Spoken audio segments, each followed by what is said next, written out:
Hello everyone, स्वागत है आप सभी का आपके अपने यूट्यूब चैनल स्टडी टाइम्स पर। मेरा नाम है जानवी मौर्य और आज हम लोग नो योर डिस्ट्रिक्ट की सीरीज़ को आगे बढ़ाते हुए बात करने वाले हैं रायबरेली ज़िले के बारे में। और इसके पहले भी हमने कई वीडियो बनाए हैं ज़िले को लेकर, उत्तर प्रदेश के ज़िले के बारे में जिसमें जानकारी है, जैसे कि सीतापुर, कानपुर, बलरामपुर, हरदोई, इन सब के बारे में वीडियो बन चुका है। जिन्होंने अभी तक नहीं देखा है ज़रूर देखें और अपने उत्तर प्रदेश के ज़िलों के बारे में जानकारी लें। और इसी सीरीज़ को आगे बढ़ाते हुए आज हम जानने वाले हैं रायबरेली के बारे में। तो चलिए शुरू करते हैं। रायबरेली उत्तर प्रदेश के इतने से एरिया में फैला हुआ है जितना कि ये रेड कलर से हाईलाइटेड एरिया दिख रहा है, ये है रायबरेली का एरिया। उत्तर प्रदेश में 75 ज़िले हैं जिसमें से रायबरेली एक है। तो अब आगे बढ़ते हैं। रायबरेली भारत के उत्तर प्रदेश प्रांत का लखनऊ मंडल का एक शहर है। यह लखनऊ से 80 किलोमीटर दक्षिण पूर्व में स्थित है। रायबरेली उत्तर प्रदेश राज्य का प्रमुख व्यापारिक केंद्र है और यह मतलब उत्तर प्रदेश का एक व्यापारिक केंद्र भी है रायबरेली। रायबरेली में केंद्र सरकार के प्रमुख उद्योगों की स्थापना की गई है, जिनमें आधुनिक रेल डिब्बा कारखाना यानी कि जो रेल के डिब्बे होते हैं उनके कारखाने, इंडियन टेलीफोन इंडस्ट्रीज एवं नेशनल थर्मल पावर कॉरपोरेशन मुख्य है। यहाँ पर अनेक प्राचीन इमारतें हैं जिनमें किला, महल और कुछ सुंदर मस्जिदें हैं।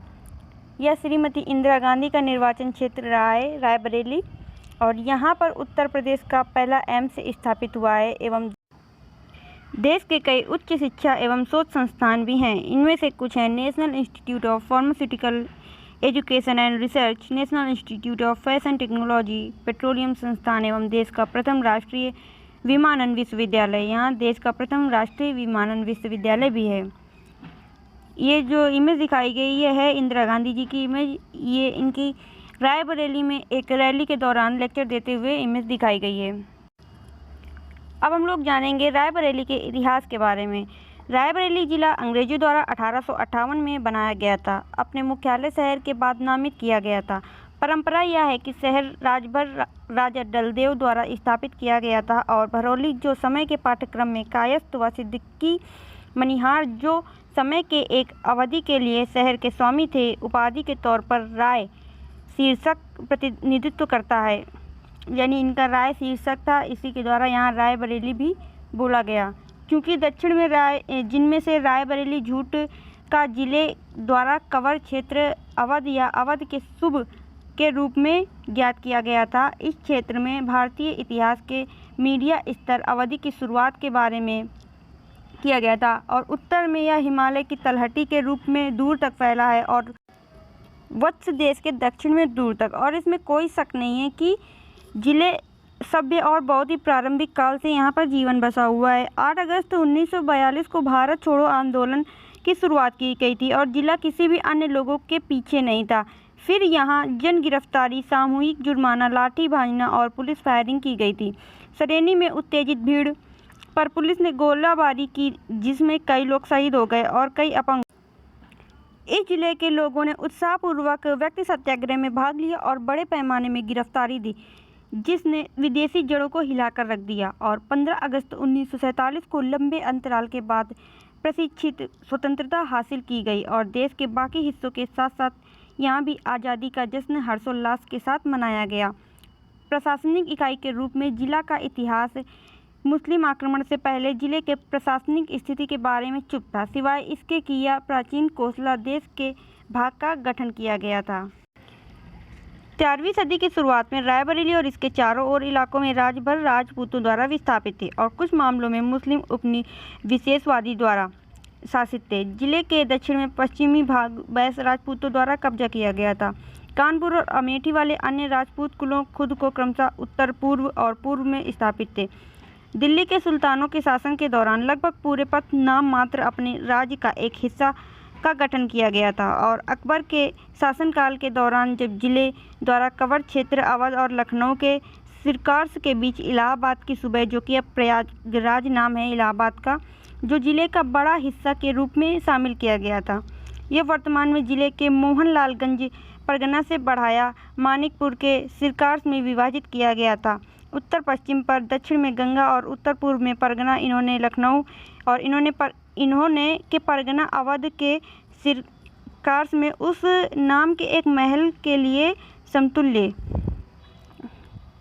समतुल्य यानी सरेनी, खीरों और रायबरेली के परगना के पश्चिमी भाग के परगना लखनऊ के सिरकार्स का हिस्सा बनाया। 1762 में मानिकपुर के सिरकार्स अवध के क्षेत्र में शामिल किया गया और चकलदार के तहत रखा गया था। 1858 में यह रायबरेली के मुख्यालय के साथ लखनऊ डिवीज़न के एक भाग के रूप में एक नए जिले फॉर्म प्रस्तावित किया गया था। जिले के रूप में तो गठित एक और मौजूदा एक से आकृति और आकार में बहुत अलग था और 4 तहसीलों रायबरेली, हैदरगढ़, बछरावा और डलमऊ में विभाजित किया गया था। यह व्यवस्था बहुत ही अनियमित आकार के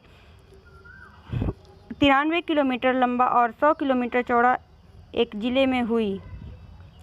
1966 में कारण गंगा के पाठ्यक्रम कटिया, आहतिया, रावतपुर, घिया, मऊ, सुल्तानपुर, अहलमाली, किशुनपुर, डोमे और लौंगी के गांवों में इस जिले में जिला फतेहपुर से तहसील के परगना सरेनी डलमऊ में परिवर्तन के लिए स्थानांतरित कर दिया गया।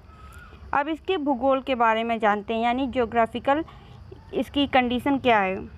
यह शहर उत्तर प्रदेश की राजधानी लखनऊ के दक्षिण पूर्व में 80 किलोमीटर दूर सई नदी के किनारे बसा हुआ है। पूरे मेहरबान मिस्र मजरे नेरथुआ एक ग्राम है जो रायबरेली हैदरगढ़ रोड पर 40 किलोमीटर पर स्थित है। यह लखनऊ डिवीज़न का एक हिस्सा है और अक्षांश 49 उत्तर में और 26 अक्षांश 36 उत्तरी और 100 देशांतर यानी 41 पूर्व और 81 अक्षांश 34 पूर्व के बीच स्थित है।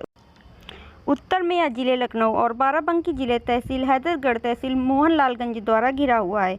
तहसील मुसाफिरखाना जिला सुल्तानपुर के द्वारा और दक्षिण पूर्व परगना फतेहपुर और जिले के कुंडा तहसील प्रतापगढ़ के द्वारा पूर्व में दक्षिणी सीमा गंगा जो इसे फतेहपुर जिले से अलग बनाई है और पश्चिम में जिला उन्नाव के पूर्वा तहसील स्थित है। सामान्य प्रशासन की बात करें तो यहाँ रायबरेली लखनऊ डिवीज़न के 6 जिलों में से एक है जो लखनऊ आयुक्त मुख्यालय के अधीन है। वह जिलों और राज्य सरकार के बीच एक कड़ी के रूप में कार्य करता है। जिला प्रशासन जिले की सामान्य प्रशासन जिला अधिकारी जो आपराधिक न्यायिक के लिए राजस्व और जिला मजिस्ट्रेट के लिए उप आयुक्त डीएम कहा जाता है में निहित है।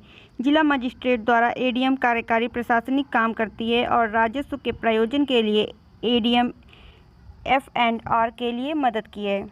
और जिला उप डिवीज़न है। जिले के 6 उप डिवीज़न हैं रायबरेली, सलोन, लालगंज, डलमऊ, ऊंचा हार, महाराजगंज।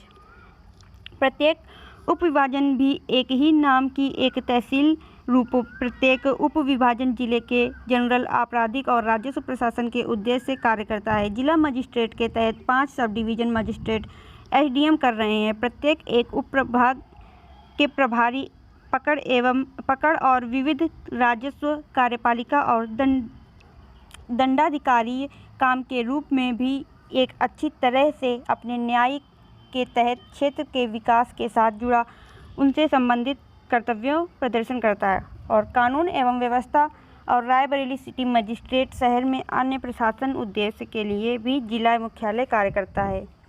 प्रमुख स्थल है यहाँ पर समस्तपुर पक्षी विहार जो कि एक यहाँ पर देखने योग्य स्थान है। ये है समस्तपुर पक्षी विहार। इसके बारे में जान लेते हैं।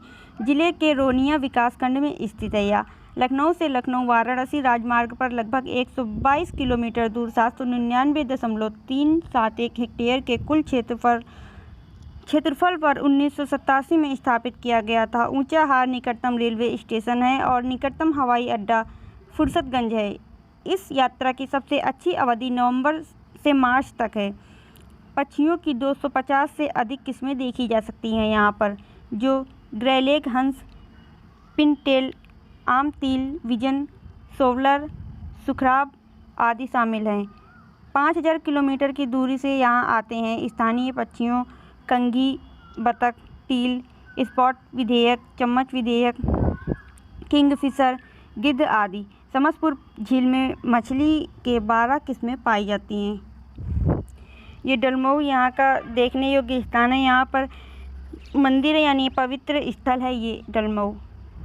डलमऊ के बारे में जान लेते हैं। डलमऊ पवित्र गंगा के तट पर स्थित है और प्राचीन काल से प्रसिद्ध है। यह जिले का एक ऐतिहासिक शहर है। डलमऊ में प्रमुख राजा डाल का किला, 12 मठ, महेशगिरी का मठ, निराला स्मारक संस्थान, इब्राहिम सार की नवाब पहले शुजा उद दौला आल्हा उदल की प्रसिद्ध बैठक प्रसिद्ध है। डलमऊ पंप नहर द्वारा निर्मित कर रहे हैं। ये है इंदिरा गांधी स्मारक वानस्पतिक उद्यान, रायबरेली का शुभारंभ अपने जनप्रिय प्रधानमंत्री माननीय श्री राजीव गांधी द्वारा। ये तब की इमेज दिखाई गई है जब इसका राजीव गांधी द्वारा शुभारंभ किया गया था। ये है इंदिरा गांधी स्मारक वानस्पतिक उद्यान, जिसकी अभी इमेज दिखाई गई थी। इंदिरा गांधी स्मारक वानस्पतिक उद्यान के बारे में जान लेते हैं। इंदिरा गांधी स्मारक वानस्पतिक उद्यान वर्ष 1986 में स्थापित किया गया था। क्रम में पारिस्थितिकी संतुलन बहाल करने हैं। बगीचे लखनऊ वाराणसी राजमार्ग के बाईं ओर पर स्थित है। इस उद्यान साइन नदी के किनारे पर स्थित है यह उद्यान। और बगीचा रायबरेली इलाहाबाद रेलवे लाइन के पश्चिम में चल रहा है, जो लखनऊ वाराणसी राजमार्ग के समानांतर है। इंदिरा गांधी वानस्पतिक उद्यान का कुल प्रस्तावित क्षेत्र 57 हेक्टेयर है, जिसमें से अब तक 10 हेक्टेयर विकसित किया गया है और यह दिन ब दिन बढ़ रही है। बगीचे के उद्देश्य केवल के लिए यह बढ़ रही फूल, फल, सब्जियों, लेकिन यह भी वैज्ञानिक शोधकर्ताओं और छात्रों, संयंत्र जीवन में जागृति हित के लिए और आम जनता के लिए एक शैक्षिक स्थापना के लिए एक जगह बनाने के लिए नहीं है। औषधि संयंत्र ये जो नाम दिए गए हैं कुछ, जैसे इंडिका, नीम, जट्रोफा, ये सब जो हैं ये पौधे, इनकी प्रजातियां दी गई हैं जो यहाँ पर पाए जाते हैं। नसीराबाद के बारे में जान लेते हैं। नसीराबाद छतो रायबरेली जनपद का बेहद महत्वपूर्ण ऐतिहासिक कब्जा है। इसका नाम पहले पटाकपुर था, जिसे सैयद जकरिया ने जीत हासिल करने के बाद इसका नाम नसीराबाद रखा। यह कस्बा शियों की संस्कृति के नज़रिए से बेहद महत्व रखता है। महान शिया धर्मगुरु सैयद दिलदार अली गुफरान माब का जन्म यहीं हुआ था, जिनका ऐतिहासिक इमामबाड़ा गुफरान माब यहाँ आज भी स्थित है। राजनीतिक दृष्टि से यह स्थान काफ़ी महत्वपूर्ण भूमिका निभाता है, जो कि इसे एक अलग पहचान देता है। बेटा पुल के बारे में जान लेते हैं। यह पुल रायबरेली शहर के बाहरी इलाके में स्थित है। इस पुल की महत्वपूर्ण बात यह है कि इस जगह पर शारदा नहर सई नदी पार कर एक जल सेतु का निर्माण करती है। यह इसकी खासियत है। जायस के बारे में जान लेते हैं। जायस जिले का प्राचीन शहर है। एक समय पर यह राजा उदयन की राजधानी थी। मलिक मोहम्मद जायसी जैसा एक महान कवि इस जगह पर था। उनकी स्मृति में वहाँ जायस स्मारक का निर्माण किया गया है। मुझे उम्मीद है आप लोगों को जिला रायबरेली के बारे में ज़रूर समझ में आया होगा। और हमारे चैनल को अगर आपने अभी तक सब्सक्राइब नहीं किया है तो ज़रूर सब्सक्राइब करें, वीडियोस को लाइक करें, शेयर करें और कमेंट करें। धन्यवाद।